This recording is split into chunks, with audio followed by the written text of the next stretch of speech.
몰락이라는 제목으로 생수예배의 말씀을 전하고자 합니다. 어릴 적부터 신앙생활을 하신 분들이라면 이 주일학교나 또는 텔레비전에서 삼손의 이야기를 한두 번은 접해 보았을 것입니다. 저도 이제 주일학교에서 여러 번 이야기를 들었지만 제 기억에 남아 있는 삼손의 이미지는 텔레비전에 본 것 중에 한 장면입니다. 블레셋 사람들로부터 결박을 당하여 몸이 묶이고 두 눈이 뽑아져서 앞을 보지 못하면서도 삼손은 하나님이 주신 능력을 회복하여 다곤 신전에 두 기둥을 이렇게 힘으로 밀치면서 블레셋 사람들을 죽게 만드는 장면이 아직도 눈에 선합니다. 이러한 장면은 마치 악당을 무찌르고 승리하는 승리의 기사처럼 저에게는 좋은 모습의 삼손의 이야기가 자리 잡고 있습니다. 그런데 삼손의 이야기를 자세히 읽어보면 사사기에 나오는 여러 사사들 중에서 아마 그는 최악의 사사의 모습을 보여주고 있습니다. 우리가 잘 알고 있듯이 사사기에 나오는 마지막 사사가 이 삼손입니다. 그런 마지막 사서로서 유종의 미를 거두는 것이 아니라 이전의 모든 사사들보다 더 악하고 미련하고 어리석은 사사의 모습을 보여주고 있습니다. 우리가 잘 알고 있듯이 사사기를 대변하는 한 구절을 우리가 뽑는다면 17장 6절에 나오는 자기 소견에 옳은 대로 행하였도다. 사람들이 자기 소견에 옳은 대로 행하였더라라는 그 구절입니다.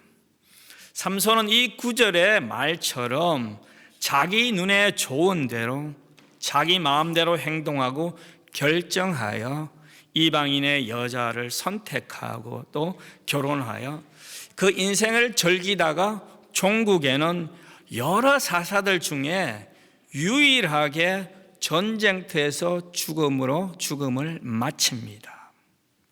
이렇게 비극적이면서도 드라마틱한 인생을 살다간 이 삼손의 이야기를 히브리서 11장 32절을 보면 구약에 등장하는 많은 인물들 가운데 믿음의 조상 중에 한 사람으로 기록해 놓았다는 사실입니다. 말씀을 준비하면서 한번 생각해 보았어요. 자신의 마음대로 욕정대로 이끌려 살다가 죽음을 맞이한 삼손의 일대기를 왜 사사기에 이렇게 길게 기록해 놓았으며 히브리서에서는 왜 구약의 믿음의 조상들의 반열에 이 삼손의 이름이 올라가 있을까라는 의문을 가져보았습니다. 우리가 읽은 오늘 본문은 20년간 사서로서 활동하는 가운데 삼손의 죽기 전 마지막 최후를 기록한 그런 장면입니다. 4절부터 이제 삼손과 들릴라의 사랑 이야기가 시작되는데 우리가 읽은 성경을 보면 4절 한번 보면 삼손이 여인을 사랑함의 그렇게 기록되어 있습니다. 사사로서의 삼손의 참 약점이 여자 관계였습니다. 14장 1절을 보면 삼손이 처음으로 딥나에 가서 한 여인을 보고 마음에 들어합니다. 그래서 부모에게로 아내로 데려올 수 있도록 부모에게 졸라서 마지막에 결국은 허락을 받아요.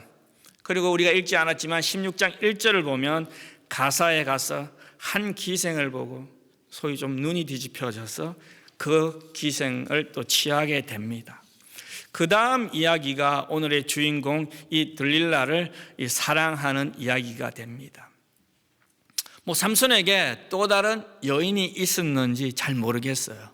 제 생각에는 있은 것 같은데 성경에서 언급하고 있지 않습니다. 성경에서 언급하는 삼손의 여자는 요 3명의 여인들입니다. 당시의 간섭으로 삼손이 여러 명의 부인을 뒀다는 게 그렇게 잘못된 것은 아닙니다. 문제는 성경에서 언급하고 있는 이 세 명의 여자가 모두 블레셋 여인이었다는 것이 문제인 것입니다.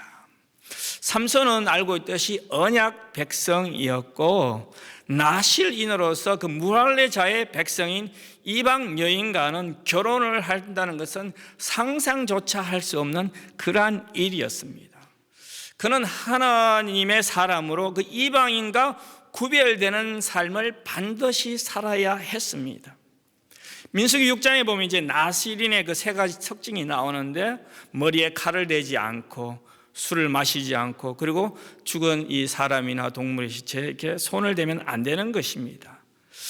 이것을 이제 일정 기간 지키면서 자기를 거룩하게 구별해서 하나님께 헌신하기로 이 약속한 사람을 우리가 나실인이라고 합니다. 삼손은 일반 나실인과 달랐어요. 삼손은 그가 태어나면서부터 절대로 머리에 칼을 대거나 포도주를 마시는 것이 금지되어 있습니다. 그리고 이것을 일반 나실인처럼 일정 기간 정해놓고 하는 것이 아니라 그는 평생도록 이것을 지키면서 살아야 했습니다. 하나님께서 삼손을 이렇게 나신인으로 선택하고 그에게 힘을 주신 이유는 이 사사로서 이스라엘 백성들을 구원하고 하나님의 일에 그 자신의 가진 재능을 사용하라고 이렇게 힘을 주셨습니다. 그런데 삼손은 그 힘을 잘못 사용하였습니다. 삼손이 첫 번째와 두 번째 여자를 사랑했다는 말은 성경에 없습니다. 하지만 이 삼손은 세 번째 여자를 사랑했습니다. 17절 보면 삼손이 정말로 이 들릴라라는 여자를 사랑한 것 같습니다. 삼손이 사랑했다는 이유로 그가 범한 죄를 용서받을 수는 없습니다. 왜냐하면 삼손은 하나님의 언약 백성으로서 삶을 실천하지 못했을 뿐만 아니라 하나님이 싫어하는 음행의 죄를 지었기 때문입니다. 하나님께서 삼손을 사사로 세운 목적은 이스라엘 백성들을 블레셋에서 구원해야 될 사명을 그에게 주었습니다. 삼손의 뜻의 이름이 무엇입니까? 그는 태양이라는 의미를 가지고 있었습니다. 그의 이름이 그 가지고 있는 태양처럼, 태양의 의미처럼 그는 백성들을 죄에서, 악의 권세에서, 그리고 블레셋의 손에서 건져내어 그들에게 빛을 전해 주어야 될 사명이 있는 사람이었습니다.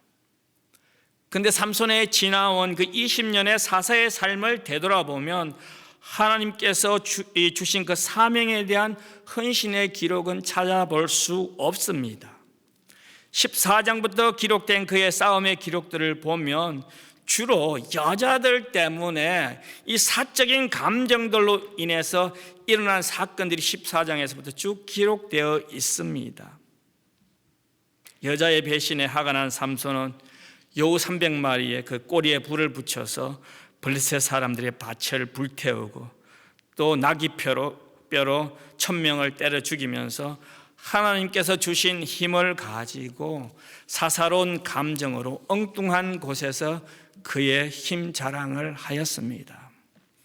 그리고 가사의 기생을 좋아하다가 성문짝을 뜯어가지고 어깨에 메고 와서 언덕에 이게 팽개치는 복수를 하면서 그의 두 번째 사랑도 종말을 맞이하게 됩니다. 삼손은 자신의 힘을 이렇게 이방 여자와 즐기는 데 사용하면서 자신의 시간을 낭비하였습니다. 오늘 우리가 이제 사사기 읽다 보면 딥나나 가사 지역이 나오는데 이 두 지역은 다 블레셋 땅으로서 이 소라에서 약 한 65km 정도 떨어진 거리입니다. 삼손이 왜 이렇게 먼 곳을 갔는지 정확히 알 수 없지만은 우리가 결과를 가지고 보면 그는 자신의 욕정을 채우려고 여자들을 찾아다닌 것 같습니다. 그 삼손의 그 오고 가는 길은 자신의 욕정을 위한 쾌락의 길이었습니다. 그의 길은 죄악의 길이었고 그를 멸망으로 이끄는 길이었습니다. 이 삼손이 이방 여인들에게 눈이 멀게 되어 나실인의 신분을 망각한 채 하나님과 상관없는 삶을 그는 선택하였습니다. 이 삼손의 삶을 이렇게 되돌아보면 그의 가장 치명적인 문제는 이 자신의 약점을 되돌아볼 줄 아는 그런 영적인 안목을 그가 상실을 했다는 것입니다. 삼손은 나실인가 그 사사의 그 지위를 자신의 욕정으로 바꾸어 버렸어요. 삼손은 하나님이 주신 사명 대신에 이방 여인들로 그 사명을 채웠습니다. 여러분은 하나님이 주신 사명으로 지금 살고 있습니까? 아니면 삼손처럼 자신의 욕망을 채우려는 것으로 살아갑니까? 어떤 분들은 삼손처럼 엄란한 것으로, 또 어떤 분들은 엄란한 대신에 물질로, 어떤 분들은 명예로, 어떤 분들은 자식으로 그 사명으로 대신할 수 있을 것입니다. 우리가 성도로서 살아가면서 중요한 것은 내가 지금 걸어가고 있는 이 길이 나의 욕심과 정욕의 길인가, 아니면 하나님이 주신 사명의 길인가, 믿음의 길인가, 내가 정말로 믿음의 사명의 길을 제대로 가고 있는가를 우리는 되돌아볼 줄 아는 그러한 신앙인이 되어야 합니다.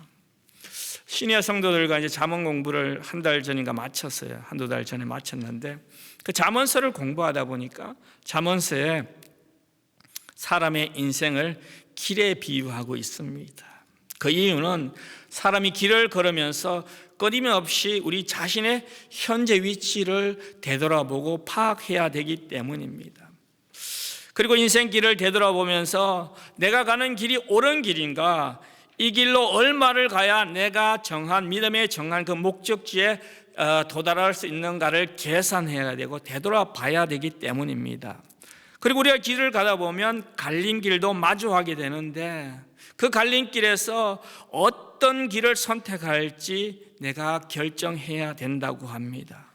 그러면서 잠언의 지혜자는 반드시 인생에 두 길이 있다고 합니다. 한 길은 영생의 길이고 믿음의 길이며, 하나는 파괴의 길이고 멸망의 길이라고 그렇게 말합니다. 사랑하는 성도 여러분, 여러분들은 인생 길을 가다가 그 갈림길을 만나면 삼손처럼 죄악의 길이 아니라 생명과 영생의 길을 선택할 수 있는 지혜자가 되기를 주님의 이름으로 축원합니다. 하나님은 분명히 삼손을 불러주셨어요. 그리고 삼손에게 하나님의 영이 임하였습니다. 사사기 14장부터 이제 15장을 쭉 읽어보면 세 번 동안에 그 하나님의 영이 삼손에게 임하는 장면이 나옵니다. 하나님의 영이 그에게 임하여 그가 사자를 염소처럼 찢어 죽였고, 하나님의 영이 임하여 그 아스글론 사람 30여 명을 쳐 죽게 하였습니다. 그리고 하나님의 영이 임할 때 블레셋 사람이 묶은 밧줄을 한 번에 끊게 하였습니다. 누가 하였다고요? 하나님의 영이 그에게 임할 때 하였다고 말씀합니다. 그런데 삼손은 한 번도 하나님이 하셨다는 고백을 하지 않습니다. 다시 말하면 그는 하나님을 인정하지 않고 있습니다. 이러한 삼손의 모습은 하나님의 역사를 인정하지 않는 멸망과 파멸의 길을 자신이 스스로 선택했음을 알 수 있습니다. 하나님께서는 저와 여러분에게도 하나님이 이루고자 하는 소원들이 반드시 있습니다. 다른 말로 하면 우리에게 성도로서 우리에게 주신 사명들이 있습니다. 성도 여러분, 이 말씀을 들으면서 하나님이 주신 시간과 건강과 물질과 재능 그리고 생명을 가지고 그 하나님이 주신 대로 내가 그 사명대로 살아가고 있는가를 한번 되돌아보시기 바랍니다. 미국 공영방송 이제 아이들이 많이 보죠. 그 PBS에서 이것이 미국이다라는 그 진행자 데니스 홀이 쓴 그 왜 나쁜 습관을 반복하라는 책이 있는데, 그 책에서 저자는 인생에서 나쁜 일 하나 그 뒤에 다른 나쁜 일이 온다는 것은 진실이 아니라고 말합니다. 이것이 뭐 맞는지 틀린지 제가 그것을 말하려고 하는 것이 아니라, 그러면 저자는 말하는 것이 나쁜 것 한 가지가 자꾸 반복될 뿐이라고 그렇게 이야기합니다, 책에서. 저는 그 나쁜 것 하나가 바로 죄라고 말하고 싶어요. 덧붙이고 말하고 싶습니다. 그 데니스 훌이 말하는 것처럼 삼손은 똑같은 죄를 깨닫지 못하고 계속해서 반복하고 있습니다. 삼손이 첫 번째와 두 번째 그 여자 관계에서 실패하였죠, 그죠? 이 두 여자 모두 블레셋 여자였습니다. 그럼에도 불구하고 그는 계속해서 세 번째 여자도 블레셋 여인을 찾았습니다. 웬만한 사람 같으면 블레셋 여인 이러면 참 치를 떨어서 쳐다보지도 않을 것 같은데 그는 또다시 블레셋 여인과 사랑을 시작하였습니다. 그리고 세 번째 여자인 들릴라가 블레셋 사람에게 매수되어서 자신을 죽이려고 하는 사실을 알고 있었음에도 불구하고 그 여자와의 관계를 정리하지 못합니다. 7절부터 시작된 그 삼손의 힘을 알고자 하는 그 힘의 원천을 알고자 하는 드릴라의 추궁으로 인하여 삼손은 세 번의 죽을 고비를 넘깁니다. 그럼에도 불구하고 그는 들릴라와의 관계를 정리하지 못하고 번민합니다. 16절을 보면 날마다 여자가 재촉하여 졸음해 삼손이 번뇌하여 죽을 지경에 이르렀다, 이렇게 고백합니다. 이 정도가 무슨 고민할 정도가 됩니까? 이 여자와의 관계를 정리하면 고민할 필요도 없는 것이 아닙니까? 그런데 삼손은 무슨 이유 때문인지 모르지만 그렇게 하지 못합니다.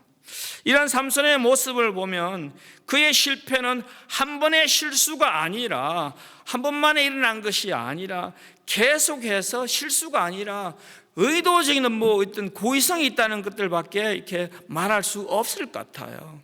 이러한 삼손의 모습을 보면서 저는 삼손이 죄를 가지고 아이들이 그 진실 게임놀이 같은 것을 하는 것 같은 그런 느낌을 받았어요.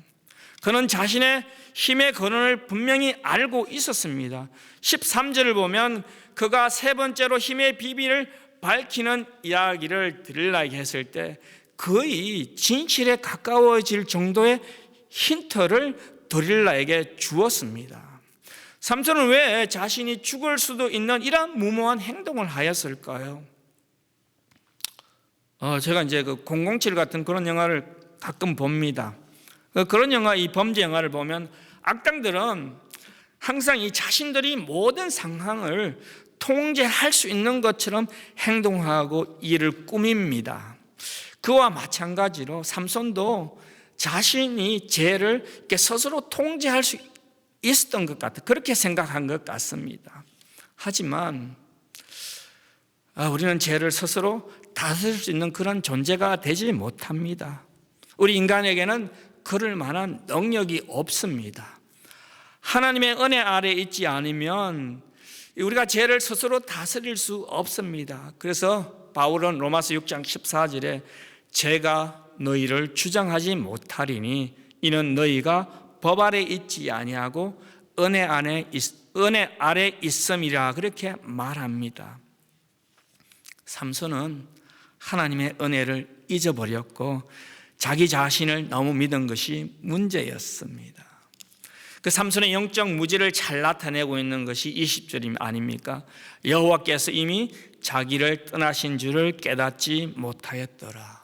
하나님께서 삼손에게 떠났다는 말입니다. 성도 여러분, 혹시 우리 중에서 이런 생각을 하고 계신 분들이 계십니까? 하나님은 사랑이 많고 자비하시니까 지금 내가 죄를 마음껏 지어도 괜찮아. 그리고 나중에 내가 죄에서 돌이켜서 하나님께로 돌아가면 하나님은 언제든지 나를 받아주실 것이야, 이렇게 생각하면서 죄를 짓고 있는 분들은 반드시 기억해야 될 구절이 20절의 말씀인 것 같습니다. 하나님이 떠날 수도 있다는 것입니다. 우리가 죄를 지어도 하나님의 은혜가 떠나지 않는 것은 죄를 지어도 괜찮다는 의미가 아닙니다. 깨닫고 회개하도록 기회를 주기 위함입니다. 깨닫지 못하고 계속해서 죄를 반복하면 어떻게 된다는 것입니까? 오늘 본문에서 하나님이 삼손을 떠난 것처럼 하나님도 떠나신다는 것입니다. 바라기는 혹시 우리 가운데서 죄악 가운데 있는 성도가 있습니까? 하나님이 떠나시기 전에 돌이켜서 회개하는 은혜가 있기를 바랍니다. 왜 우리가 죄의 문제를 빨리 해결해야 되는지 그 야고보서 1장 14절 15절 이렇게 말합니다. 오직 각 사람이 시험을 받는 것은 자기 욕심에 끌려 미혹됨이니 욕심이 잉태한 적 죄를 낳고 죄가 장성한 적 사망을 낳으리라 그렇게 말합니다. 이 구절에서 우리가 주목해야 될 단어가 두 단어입니다. 끌리다와 미혹이라는 단어입니다. 이 끌리다란 말은 그 사냥하는 사냥꾼이 온신처에 숨어있는 배고픈 사냥감을 유인하는 것을 의미하고, 미혹된다는 의미는 배고픈 짐승에게 미끼를 가지고 유혹한다는 뜻입니다. 이 배고픈 짐승처럼 우리 인간은 죄에 대해서 자연스럽게 욕망과 갈망을 가지고 있습니다. 우리 각자 안에는 육적인 이 식욕적 욕심이 자리 잡고 있으므로 사탄은 우리 앞에 미끼를 달아 죄를 짓도록 우리를 유혹한다는 말씀입니다. 그 에스키모인들이 늑대를 죽이는 방법이 있는데 마치 죄가 우리 인간들을 죽게 만드는 것 같아서 제가 여러분들에게 이야기하고자 합니다. 그 에스키모인들이 그 칼날에 동물의 피를 이렇게 바르고 그 피가 응고되도록 이렇게 얼도록 내버려 둔답니다. 피가 완전히 응고되면 그 얼음이 낀 것처럼 그렇게 된다고 합니다.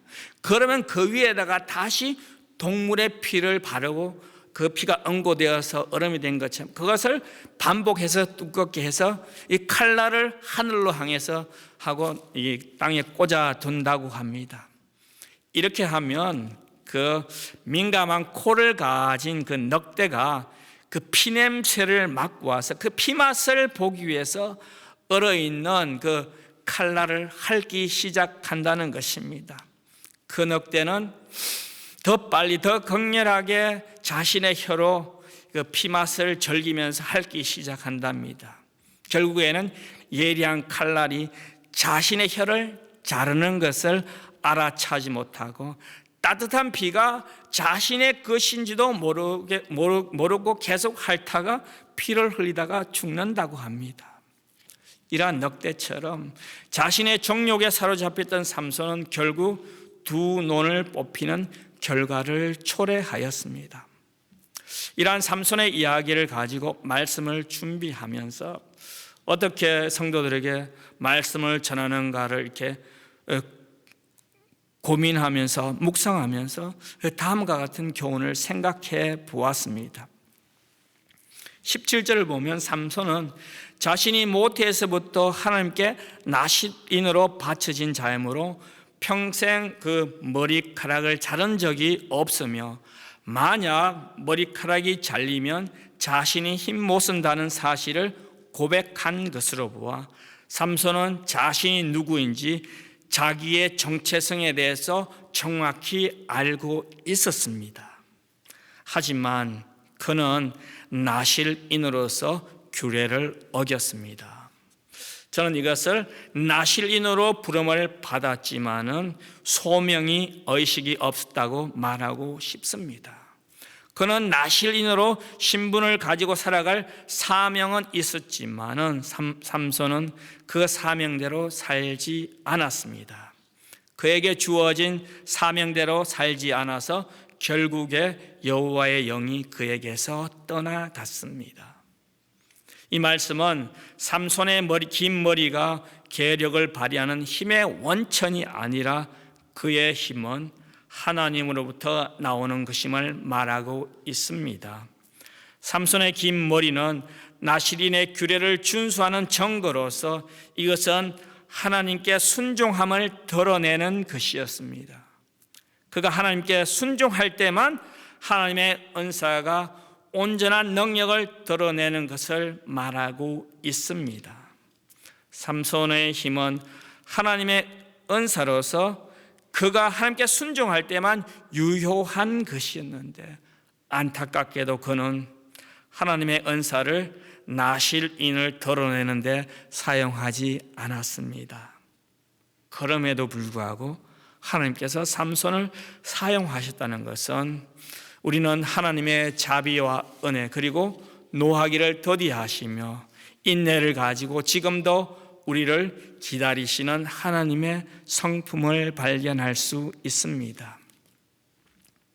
하나님은 삼손을 선택하고 그와 함께 하셨습니다. 그 하나님이 여전히 이 동일한 하나님으로 우리의 부족함에도 불구하고 저와 여러분들을 선택하여 하나님의 일에 사용하고 있다는 사실입니다. 그러므로 우리는 육체의 그 욕망을 채우려는 삶이 아니라 다시 오실 그 예수 그리스도의 그 소망을 예수 그리스도께 소망을 두고 의의 길을 선택하는 우리가 되어야 할 것입니다. 삼손이 들릴라를 떠나지 않고 번뇌하다가 파멸에 이르게 된 것은 전적으로 삼손 자신의 선택이었습니다. 이러한 삼손의 삶을 교훈 삼아서 성도로서 올바른 선택을 하고 분별력 있는 믿음의 길을 선택하는 성도들이 되기를 주님의 이름으로 축원드립니다. 우리 다 같이 기도하겠습니다. 우리가 첫 번째로